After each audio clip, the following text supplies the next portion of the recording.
What is the meaning of precept? Promise. You make so many promises, can you introduce all of them as precept? Is one aspect of the real meaning. What is the word used by the Buddha? And then you can catch the real meaning.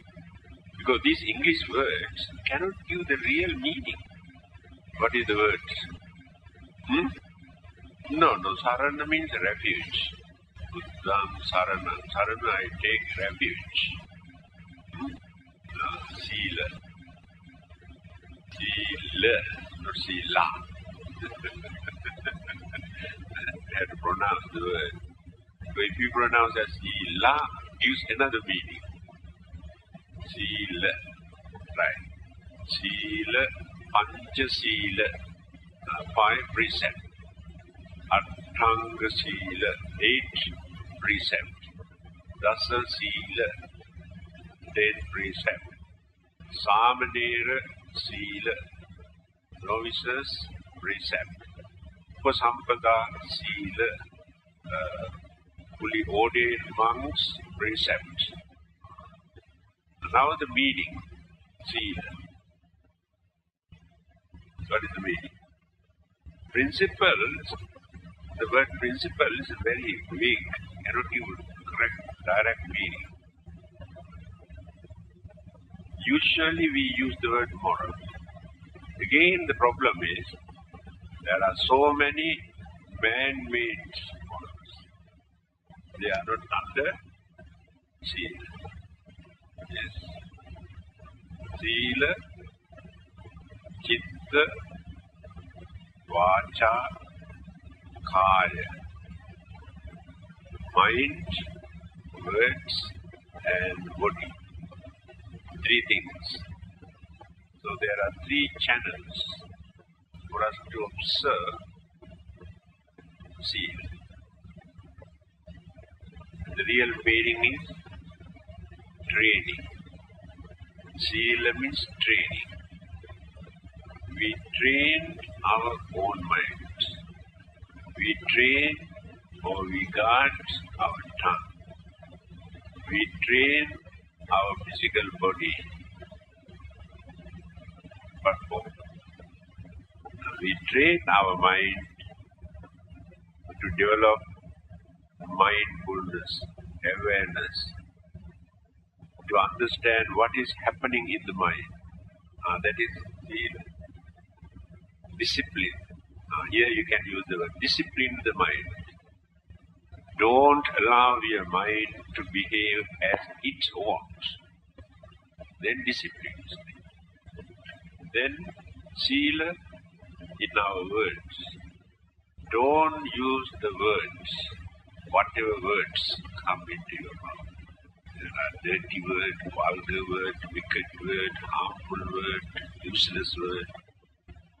So if you can train your words, not to misuse your words, then it is called sila. Then the body.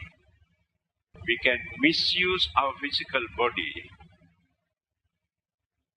to take the advantage of others, to disturb others, to violate so many things. So if we can discipline our physical body without misusing, that is sila. That is the words used by the word. In English, we say precept. When you refer to the dictionary for this word, you won't get this meaning. Then, what are the basic principles in Buddhism? There are 3, isn't it? What are those 3? Yeah. Sila, Samadhi, Panya. See, my disciple is not bad. Sila, Samadhi, Panya. These are the 3 basic principles. So everything is based or depends on these 3 pillars. Beside these 3, there is no Buddhism, there is no Dharma. Now, do you know the difference between Buddhism and the Dhamma? Is there any difference? No. Say something. What is the difference? Yeah. Introduced by whom? By only lay. What about monks? Mostly by the monks, not lay people. Not bad. Buddhism is introduced, organized, developed by us, not by the Buddha. You understand? The Buddha did not introduce Buddhism. Then what did he introduce? Dhamma. He introduced only Dhamma. There's a vast difference between Buddhism and the Dhamma. Then, Buddhism is changeable from time to time, country to country. Buddhism is going on changing. For the last 2,500 years, when you study the history from the very beginning up to this date, you can see how many millions of changes have taken place. Then who changed all these things? We have done it. You understand? So still we are going on changing according to our satisfaction, to satisfy our craving, desire, selfishness and taste. The Dhamma taught by the Buddha as Sila, Samadhi, Panya never change. And there is nobody in this universe who can change. The Buddha also cannot change. Understand? That is why we say akaliko. Dhamma is akalika. There is no time limit for that. And never disappear, and no one can destroy. Others can destroy Buddhism. They have done from time to time. In India, Hindus and Brahmins and Muslims and all the others completely destroy Buddhism, but they could not destroy Dhamma. In China, Confucius and followers of Taoism completely destroyed Buddhism. Several times they have done. In Korea, they have done this. In Japan, they have done. And Ceylon. Only Buddhism. Then what is Buddhism? Images, temples, books, and activities, and ceremonies. During the Cultural Revolution in China, they have destroyed Buddhism, but not the Dhamma. They cannot destroy. Now, our differences, discrimination, we maintain because of this Buddhism, not because of the Dhamma. Now, we are divided. He says, Theravada, Hinayana, Mahayana, Tantrayana, Vajrayana, Dishyana, Dhyana, still going on developing Buddhism. And those who developed and introduced all these things have their own selfishness, egoism, ignorance, so many weaknesses. Because of these weaknesses, we try to criticize one aspect and appreciate and maintain superiority complex. That is Buddhism. So if we follow the Dhamma, there won't be any differences. And no one can disturb us if we follow the Dhamma. Nobody creates jealousy if we practice the Dhamma. Then what is Dhamma? Supposing you want to be an honest man. Honesty. Is there anybody in this world who can say that you are a bad man? If you are an honest person, the follower of any religion, or those who have no religion, everybody appreciates, respect you, or he is an honest man. That is Dhamma. Right? Do you think communist can stop this? Government can stop this? That is why you can find universal values in the Dhamma. You want to be a kind person. not to be cruel. Who can say that you are a bad man? You are kind, no cruelty in your mind, you don't want to disturb or harm others. Everybody says you are a good man. And they also don't like to disturb you because you are a kind person. That is the Dhamma. And you want to lead a peaceful life by cultivating certain qualities or virtues such as your understanding and harmony and unity. You want to maintain this. So when others come to know that you are like this, they appreciate, they also cooperate with you, and everybody respects. That is Dhamma. So what is happening? People disregard, never pay attention towards the Dhamma, but they fight for religion. Not only Buddhism. Let us take other religions. Why do they fight? Why do they want to convert? For what purpose? Do you think really they want to introduce a religion or Dhamma? If the main purpose of a religion is to introduce these good qualities and virtues, why should they develop jealousy, hatred, and discriminations and competition?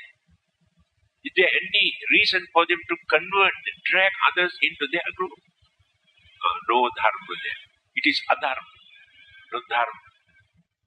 In religion, you can see all the weaknesses, dirty tricks, selfishness. That is why many people got fed up with religions too. And for the dharma, it is not necessary for us to give a different label as Buddhism or Christianity or Islam or Hinduism. There is no religious label for the Dhamma. Dhamma is universal. This is for the whole mankind to uphold. The Buddha wanted to introduce only this much, remember. He never introduced a religion. After gaining his enlightenment, when there were 60 arahattas, he said, Muttoham sabbapasehi divvaye cha manusa. This is a very deep meaning in this saying. He said, look here. Now, you and I all are free from human and divine bondages. See the deep meaning of this Buddha saying. We are free from human and divine bondages. And those who try to glorify this divinity and divine power as final salvation, we can understand, are still in the dark. They have not realized. What is real liberation, salvation? What the Buddha says here, we are free from all these divine bondages and human bondages. So our aim is not to go and join with those, or in other words, not to be with the Lord. That is divine bondage. Destroy all these fetters. Otherwise, you never get the chance to be free from the wheel of existence and birth and decay and death, and whether you are divine or human makes no difference. People cannot understand. They are crazy for that, not knowing what it is. Then he said, Charata bhikkhave charika bahujana hitaya bahujana sukhaya lokanukampaya atthaya hitaya sukhaya deva manussa. This is the only message. Now go forth. Don't stay here in the monasteries. In fact, he said, two monks should not go together. That means to spread all over the country. Go and tell the people. People are innocent, ignorant, and misled.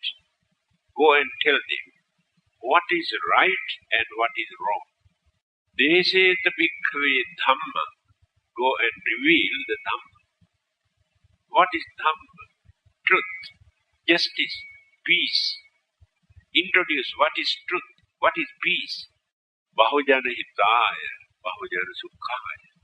For their happiness, for their benefit, for their welfare. That is the message of the Buddha. Then where is Buddhism? And those disciples also introduce what the Buddha told. They never tried to introduce an organized religion. And later, the disciples started from time to time, collecting all sort of, or introducing various practices, belief, tradition, cultural method, then frame up, beautified, decorated, exaggerated, created, narrated wonderful stories as Buddhist stories. To us, many of them actually are cock and bull stories, so-called Buddhist stories. But people believe because of their faith. The Buddha did not introduce all this. So the Dhamma never changed. Buddhism may disappeared in many countries. But Dhamma never disappeared. Now let us take, in certain countries, people have no religion. But do you think there are no honest people in those countries? No kind people in those countries? Dhamma is there. So religious label is not important for them. To be good, to do good, religion is not important. Dhamma. Do you think communists can destroy Dhamma? Government cannot destroy Dhamma. You can be a good man if you really need, if you really want to do that. This sila or the precept is the foundation that we had to lay to start this noble way of life. Another word for that. Instead of religion, you can use noble way of life. So without laying this foundation, you cannot stand firmly. You must have firm footing. Precept is important for that. Then you get very strong conviction, confidence, courage to develop your noble way of life. Then there are two aspects in sila. One aspect is not to do certain things. Another aspect is to do something. Two kinds of sila. It's called charitra sila, varitra sila. To avoid certain things and to do certain things. So don't think that when we promise, we don't promise actually. We determine, we make up our mind by knowing these things are wrong, these things are harmful, and create misery, sufferings, worries, disturbances. Then we decide not to violate this. That is called sila. They are not vows. We have no vows in Buddhism. Remember, of course we use the word bodhisattva vows and these vows and these are. This is in our vocabulary. In the Buddha's teaching, no vows. Remember this. But we make up our mind not to do certain things by knowing they are wrong. Not because of the punishment. But all the others try to keep away from certain things, considering the punishment. The God punishes you, the Buddha punishes you. Therefore we don't want to. That is selfishness. For your safeguard, for your own benefit, you observe this to avoid that punishment. But you never consider why these things are important. Why we should not do such things. Because these things create a lot of suffering. Then it becomes sila, precept, not because of the punishment. Then, what are the things we have to do as sila? In our words, in our action, in our thoughts. There must be some sort of discipline. It is a very big battle to discipline your word, to discipline your body, not to do.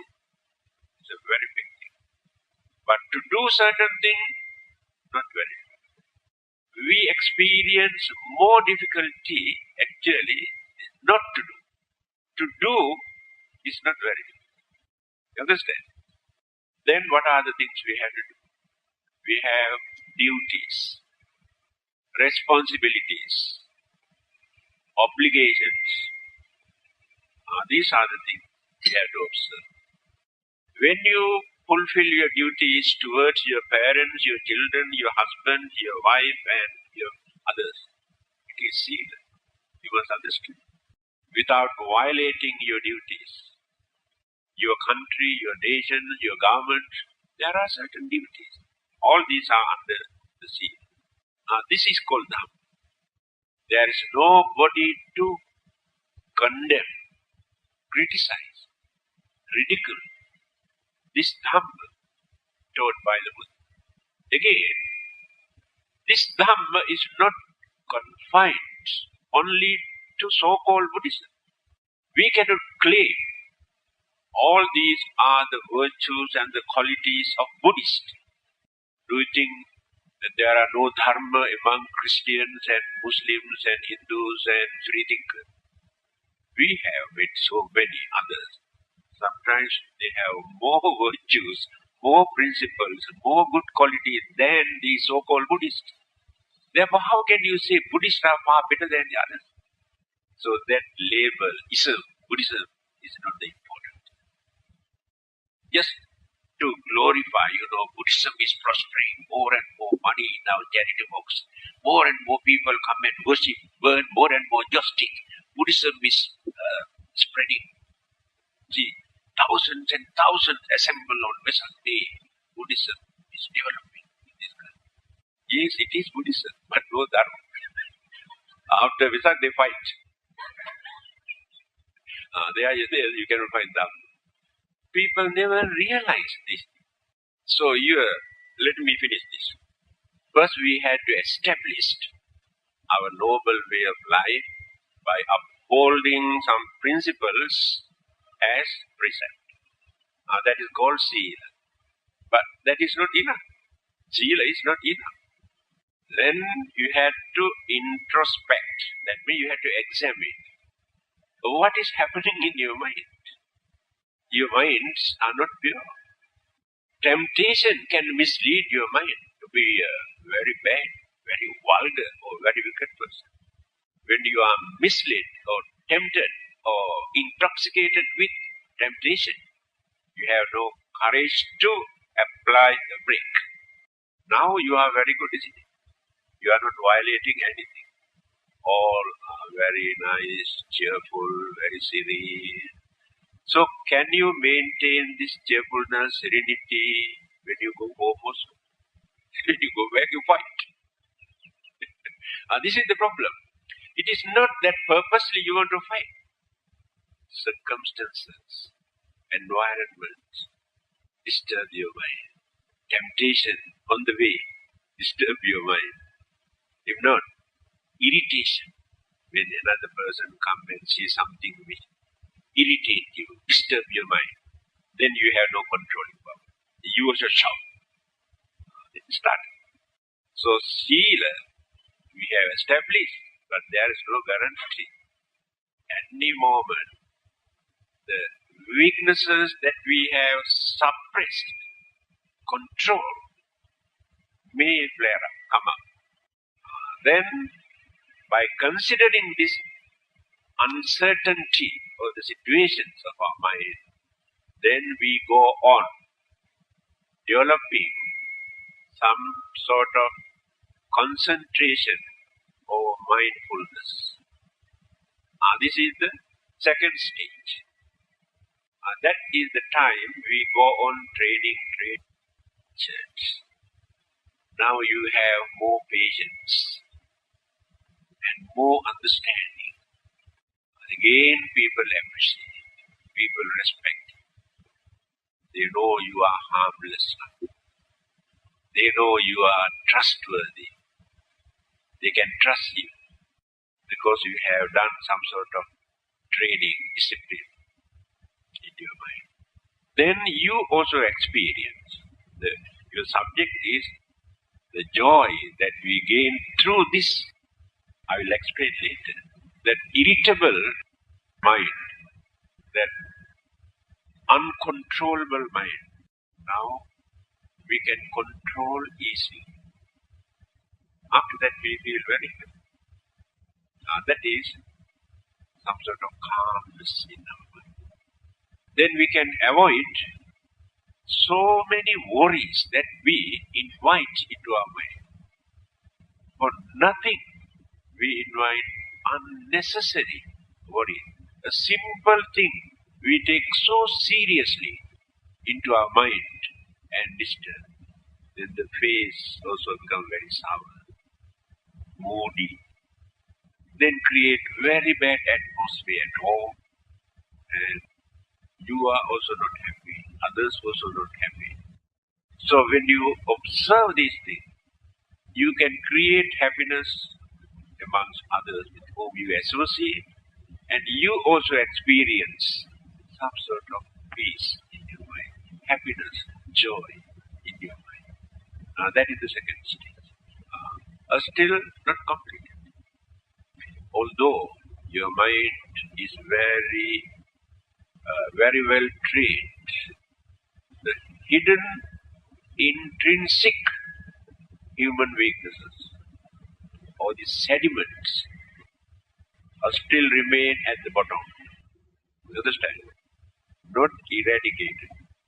We have reduced a lot of our weaknesses, but the three main roots still remain. What are those three? Three. Lobha, dosa, moha. These three multiply millions of other evil forces in the mind. Because of our craving, selfishness, how many thousands of evil thoughts we create in the mind, we can understand. And because of this craving, how we develop hatred, how we hate others, how jealousy appear in the mind because of this craving. All these roots are there, still there. But when we take the surface value, when we look at your face, we cannot see these things because you have controlled them. And such people we regard as cultured people, religious people, nice people. Even then, there is no guarantee. Because the last one, moha, our illusion, our ignorance, always maintain these two. Our craving and hatred, nurtured, supported by our ignorance. So, ignorance, culture. Culture means in medical sense, not from the religious sense. You know, doctors culture urine to see whether got bacteria. That's called culture. So, ignorance, culture, craving and hatred, and can see, develop bacteria in the mind. Now it is a very big battle. Although we have led a noble life, still we are not holy. Noble life is one thing, holiness is another. By using right understanding, then you have to apply Eight Noble Paths. Right understanding. Good that is to uproot, so the eradicate those three: craving, hatred, ignorance. Then you become holy. After that, you cannot find in that person's mind craving, selfishness, emotions, human weaknesses, anger, jealousy, nothing. Pure. That is called sainthood or arahanthood or Buddha. These are the three basic principles, how we have to develop one after the other. Now let us come to this subject again.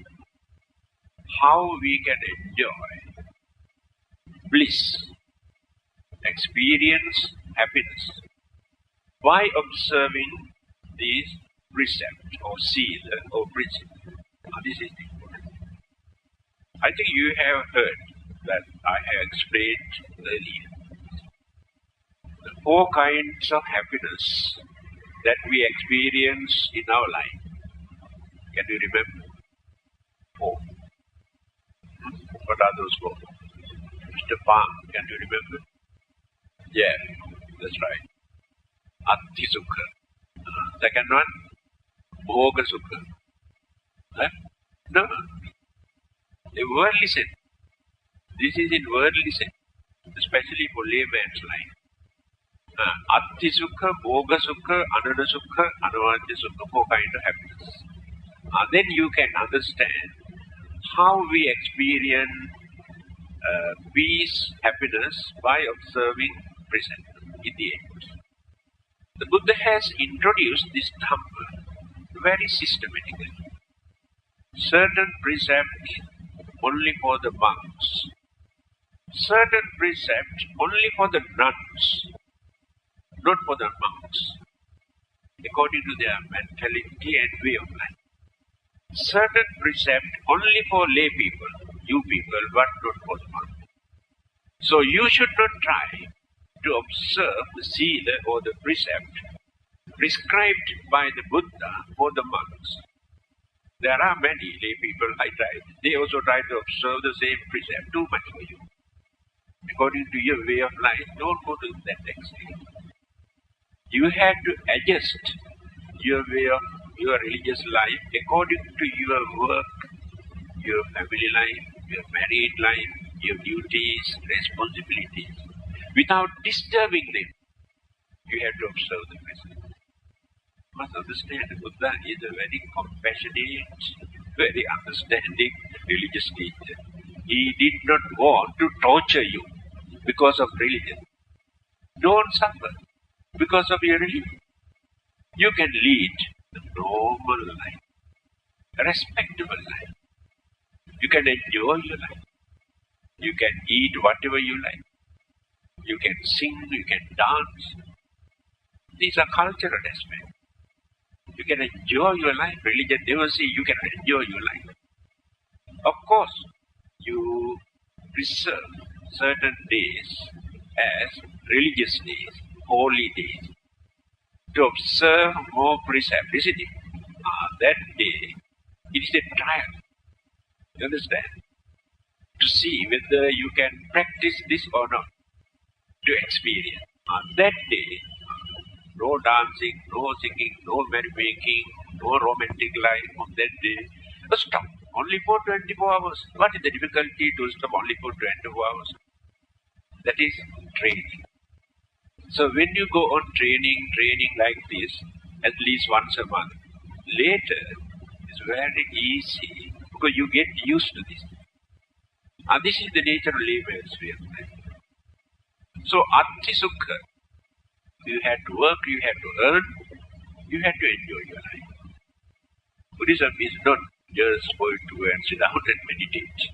You have to support your families, understand, and not to depend on others. You have to maintain your respect. The Buddha knew all these things. You must have something, earn something, don't waste your time. Then, when you come to know you have something, you feel happiness, isn't it? That is the first happiness you experience. So don't think the Buddha has advised you to give up everything, renounce everything, run away from the society. For that, you have to consider very carefully. So many people who have run away, again they come back. They say, we regret now. I can tell you, a European, after learning too much of Dhamma and listening, he was doing a very good job, drawing a big salary. He wanted to give up everything, renounce and become a monk. So one day he came and told me he has already made up his mind, now he's going to become a monk. But I got a lot of money that I have So what I'm going to do with this money? He asked my advice. It's a very good chance, isn't it? Ask him to donate to the temple. Yes. Then I told him, first you must understand the nature of human mind. It is uncertain and changeable. Now when you come to this country, you never had the idea of becoming a monk, isn't it? No, see how changes has taken place in your mind. After becoming a monk, you may change your mind. Certain circumstances create disappointments, frustration, unsatisfactoriness. And then, if you throw away all these things, later you have to regret. So I advise you not to throw away or renounce all these things. Keep aside. You can go and become a monk. After some time, you feel whether this way of life is suitable for you or not. When you made up your mind at that time, then you can decide what to do with your mind. Then you can give up. So he accepted and became a monk. Believe me, he remained in the robe only for 3 months.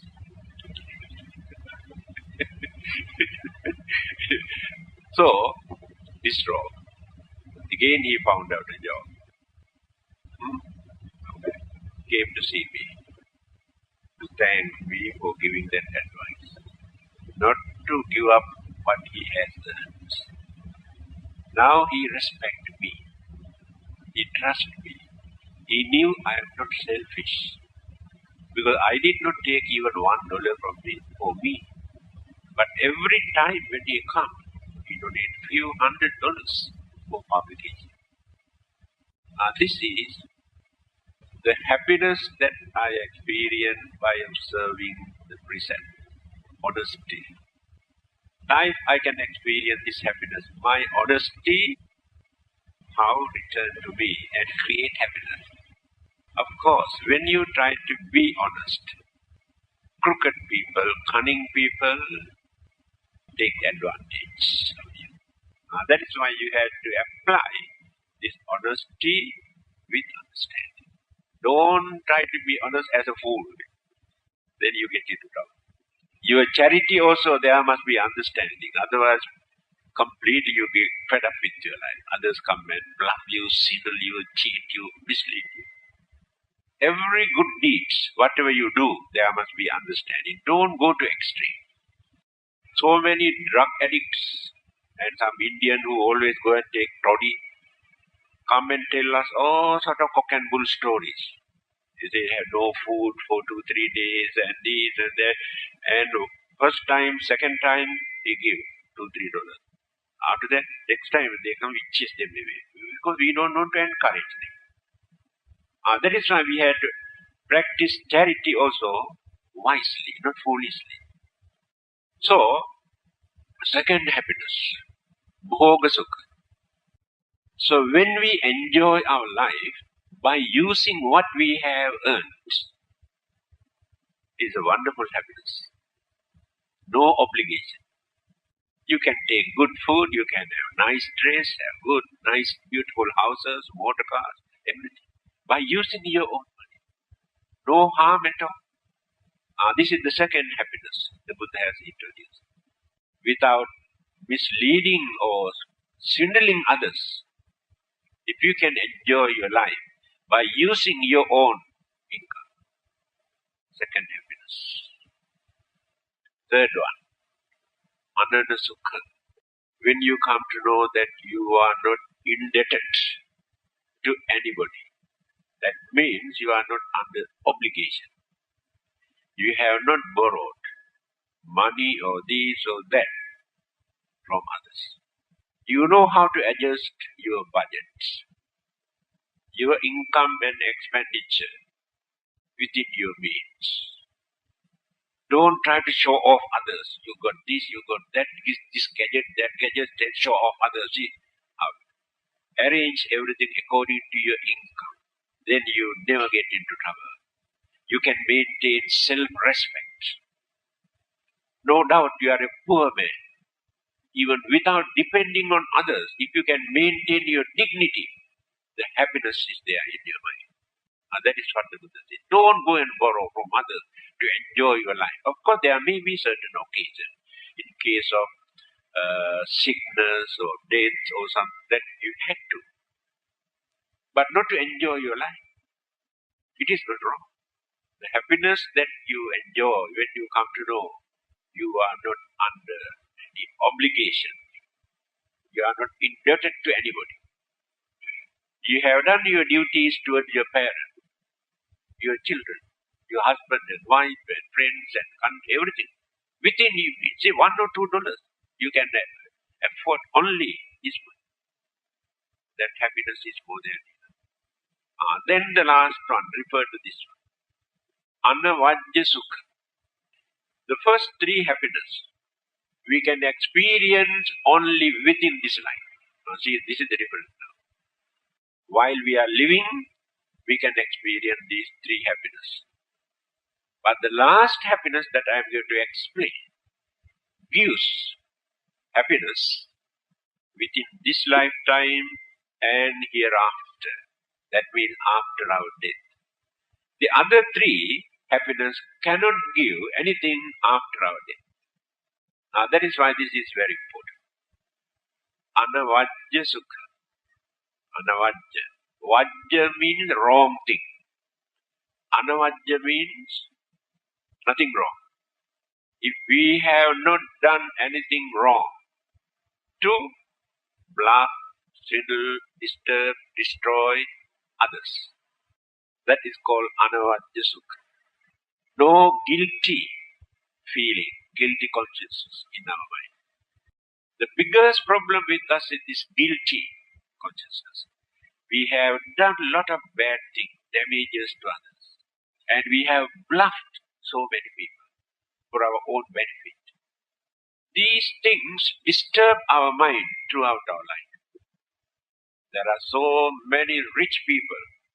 They have become very rich by disturbing, swindling, bluffing and killing and kidnapping and doing all sorts of things. But do you think there is happiness in their mind? No happiness. Always fear, suspicion, guilty feeling. Because they too have human mind. So when we come to know that we have not misused, abused our human dignity, human life, although we haven't got even enough food to eat, enough clothing, enough shelter to live, but we have not done any harm to anybody. That is enough for our life. Then there is nothing to repent. Some other religions advise you to repent to get rid of the punishment. The Buddha never encouraged. You see, it doesn't work. By repenting after committing all sort of evil, you cannot wipe out, wash away the mistake done by you.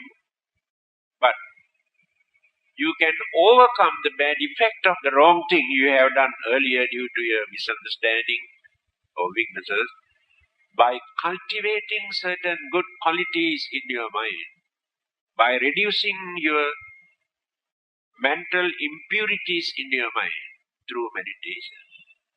Meditation reduces the tension, temperature of that mind.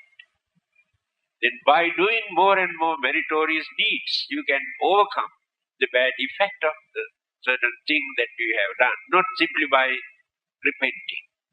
That is not the repent. So, when we are going to die at the last moment, all the other three happiness become nuisance to us. At that time, when you think, oh, how I enjoyed my life at that time, when we were young, create more frustration. What a pity now we cannot enjoy. That is the danger. Every day drinking, dancing, merrymaking and eating and joking and this and that. How we spend our life in those days. What a pity now I am hopeless, I am useless, I cannot do anything. No happiness. But this is the only happiness. Give confidence. Then you can say, I know The death is near to me, but I am not scared of death because I have not done any harm. That confidence. How many people can maintain this confidence at the last moment? I am ready to die. Because if there is another life after my death, that life cannot become a miserable one. Because it becomes an unfortunate one according to my way of life. Not according to the will of God or will of the Buddha. My own will. Will means what I have done by using my mind. So we can die peacefully, without worrying, without suffering, without creating any disappointment. Then after our death, definitely another existence, either as human beings or devas or brahmas, or cannot become animals or devils or ghosts, impossible. That life become more meaningful, more peaceful, and gives more happiness because of the precepts, the sila, that you maintain by upholding some good principles. See how we enjoy our life by observing precepts. Supposing, now I can tell you one thing. According to my knowledge from my childhood, so far, I have never killed even a mosquito in my life. If I might have killed thousands and millions without thinking that I want to kill, like this, But I never do like this in my life. That is enough for me as a principle. I have not violated. That guilty feeling is not there in my mind. And I don't know, otherwise you may think I am boasting and glorifying, but for you to observe as principle. I don't think, even from my childhood, I had ever tried to bluff others for my own benefit, to gain something from them. And these are the principles. Then this gives confidence. And these are called virtues. These virtues are here. Dhammo have rakkati dhamma. Those who observe Dhamma, but not Buddhism. Remember, those who maintain Dhamma, that the virtues of the Dhamma protect them from various misfortune, accidents, and trouble. That is the power of the virtue. This is the way how we experience happiness, by observing. Again, you see, I have not killed anybody. I have not stolen others' things. I have not bluffed others. I did not tell lies. How many people can tell this? But there are people who can tell. So what a wonderful happiness.